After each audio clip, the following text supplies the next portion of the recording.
115 to 113. Judges Tony Paolillo and Steve Gray both score the bout 117 to 111. All three in favor of the winner. And still champion James DeGale. So James DeGale escapes Washington with his IBF Super Middleweight Championship. We're going to hear what the post-fight interview is. His sister is... Tea Street Controversy. This is Tea Street Controversy Live. In a tough fight, in an awesome night of boxing, James DeGale defended his title. Unanimous decision victory. In my opinion, it was a very, very, very close fight. You had the tale of two different fights. You had the clean, effective, 51% overall punches landed versus the high volume, over 1,000 punches thrown, 400 plus more thrown than James DeGale. So, you know, let's hear what he has to say. I'm Tea Street Controversy. This is Tea Street Controversy Live. I cover every single major fight live. We're going to talk. Please subscribe. I don't know. He obviously thought he won. The boxing skills is too good. From being honest, he's a very tough fighter, man. He's obviously got better and stronger over the past year and a half. He's very, very strong. But skills pay the bills. Come on. He threw double the punches, yet you guys connected about the same. Were you surprised that this guy just continued to be so relentless? Very, very surprised. I watched this guy years ago, and this guy didn't have an engine like that. So I'm saying, he took a lot of shots as well in there. You know, it's cool. I'm just ready for the next one. But I'm a bit disappointed.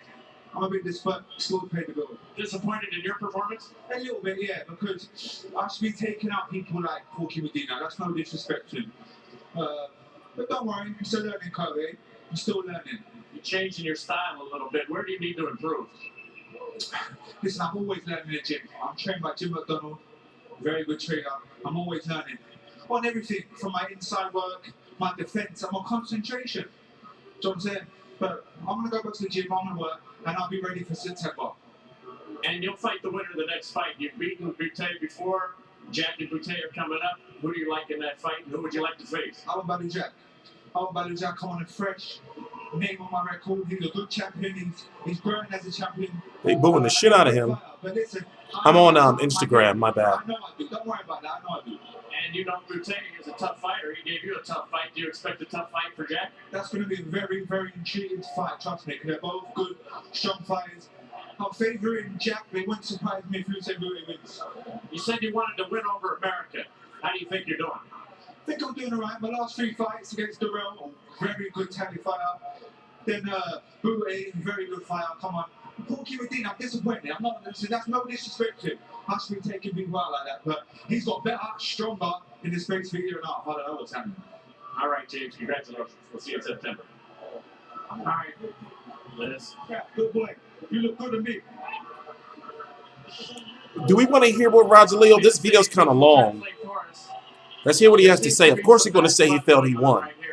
First ask him, what is the problem? Parece que hay una mala sangre. ¿Cuál es el problema? No sé, dijo que me iba a parar, que yo no estaba a su nivel. Creo que él es el que no está a mi nivel. Corrió toda la pelea, lo tuve que corretear. I don't know why. He said he was going to stop me, and we saw the fight. He was running all around, and he didn't stop me like he said he was going to do. Okay. All right. That's enough of that we're going to listen to. As I said, you had James DeGale, who landed 51% of his punches, very accurate, threw a little over 600, compared to Medina, who threw around 1,100 punches and was less accurate, around like 30 or so percent. Now, tale of two fights. You had Rogelio Medina, who was the aggressor. You know, he was the one who had James DeGale doing a lot of moving.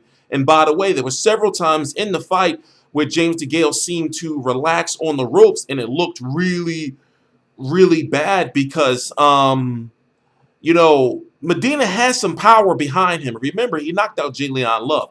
That's the win he's most known for. He fought Marcos Reyes, lost to him. Remember, Marcos Reyes was Julio Cesar Chavez Jr.'s last fight. And also, he fought Badou Jack, in which he was knocked out by Badou Jack. But this fight, if I'm correct, He has a new strength and conditioning coach. I don't know how long he's been with him, but I know he's been with him for this fight, who is the very controversial Mimo Haradia, meaning Rogelio Medina. But when it comes to James DeGale, you know, James DeGale is good. He's sharp. But there's times in the fights where he doesn't do enough, and also he'll allow himself to be punished, you know, and get hit instead of clinching or holding, you know, or spinning his opponent. He'll just lay there on the rope sometimes, and that could be dangerous. Now, still, do I have him beating Badou Jack? Yes. Now, I got to see how good Badou Jack looks tonight after the next fight, which is going to come on because I'm doing this video live.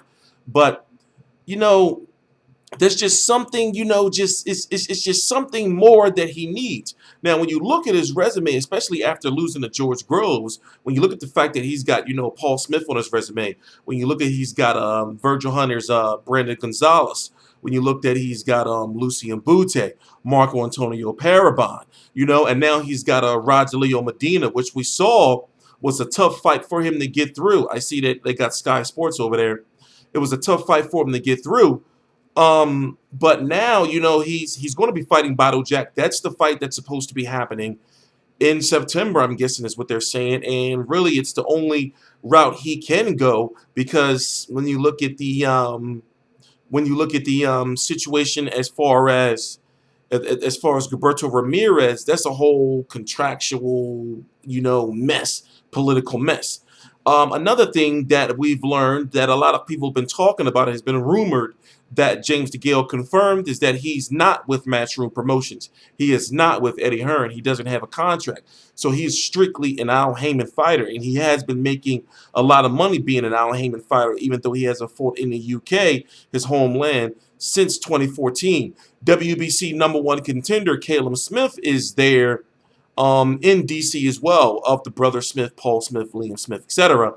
And he's Badou Jack's mandatory, but since unification comes before mandatory, Caleb Smith has to wait until after James DeGale, who just won, beats either Badou Jack or Lucian Bute at this point in time when I'm doing a video.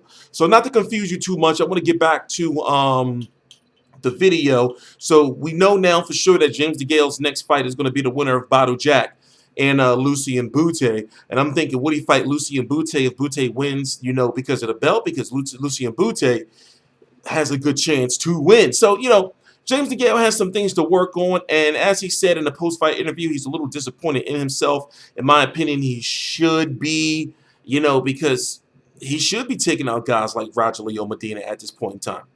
Please subscribe. Follow me on Twitter. Follow me on Instagram. All the links to my social media are right down below in the description box. Please subscribe.